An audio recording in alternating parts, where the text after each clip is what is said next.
Aurreko bideo batean ikusi genuen migrazio krisia izatez harrera krisia dela. Baina badakizu zehazki zertaz ari garen harreraz ari garenean?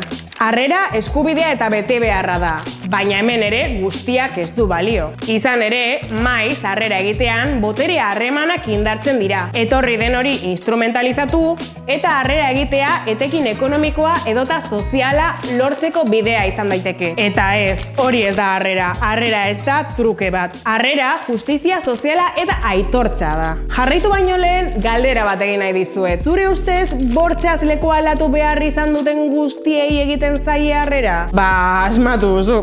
Ez. Giza eskubideen aldarrikapen unibertsaleko 13. artikuluan jasotako oinarrizko eskubidea izan da ere, aurreko bideotan ikusi genuen bezala, borondate politikoaren menpekoa da. Eta maiz, jatorriaren arabera, harrerarako bideak erraztu edo zaildu egiten dira.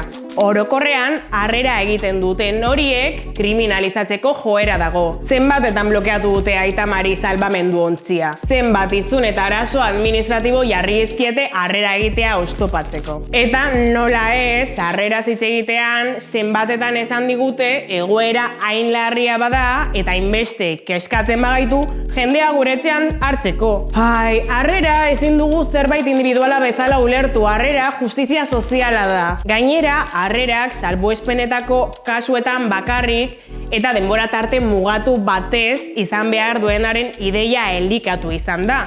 Hortik kanpo geratzen den guztia ilegala eta abusua izango balitz bezala. Harreraren bueltan bikotasun zentzugabe bat sortu da. Batetik harrerarako eskubidea dutenak daude eta bestetik harreraz abusatu nahi dutenak. Baina gogoan izan, inorrez da ilegala. Azkenik, harrera diru xahutze bat dela ere esan izan da. Baina gero eta murritzagoak dira, harrerara bideratzen dien aurrekontuak. Horren aurrean, hainbat dira Euskal Herri mailan jarduten duten elkarte eta fundazioak. Edota auzo eta herrietan antolatutako harrera sareak. Harrera ez da karitatea, ez da truke bat.